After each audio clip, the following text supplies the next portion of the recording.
আমাদের সমাজে ধনীরা গরিব সেজে ইউনিয়ন এবং পৌরসভার সরকারি বরাদ্দ চাল সংগ্রহ করে সেগুলো আবার তারা খায় না, তারা সেগুলো হাঁস এবং মুরগি দিয়ে খাওয়ায়।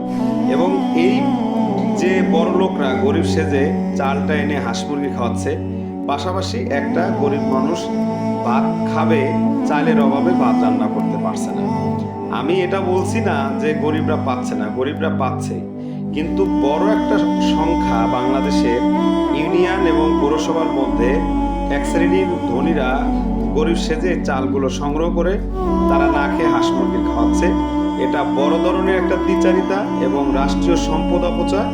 এটা আমি আমাদের বর্তমান সরকার প্রধানমন্ত্রী জনাব তারেক রহমান সাহেবকে অনুরোধ করব, আপনি এবং আপনার সরকার এটা হ্যান্ডেলিং করবেন, কারণ আপনার বর্তমান কার্যক্রম দেশপ্রেমিক কার্যক্রম, এজন্য আপনাকে আমাকে ভালো লাগে।